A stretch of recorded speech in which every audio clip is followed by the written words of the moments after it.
Hi guys, welcome to my videos. So guys, today in this video I'm going to discuss about how Canadian immigration is impacted because the immigration minister of Canada has been changed in this recent readjustment of Canadian federal cabinet.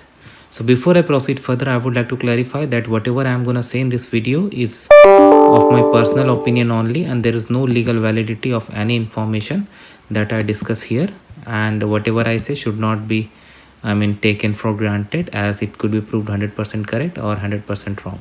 So if you take anything out of this, is just based on your own risk, as I won't be liable for any outcome. So guys, now Mr. Sean Fraser is our honorable immigration minister. So I was reading about him, Mr. Fraser. So he's gonna he has some law background. He has worked at a law firm in Calgary,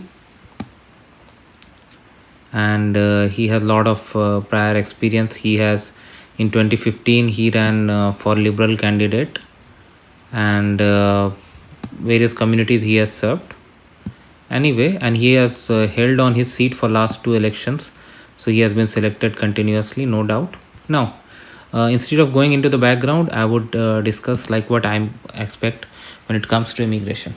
So although the cabinet has been shuffled, but the government is the same, Liberal Party of Canada. So considering that, I do not see any tremendous changes in the policies that may happen down the line. But again, when you have a new leadership, you may expect some change. But I think in terms of the overall goals, that's going to remain the same. This government has promised a lot in terms of immigration, and we have seen they're increasing the immigration and giving priority to local candidates, and that is working.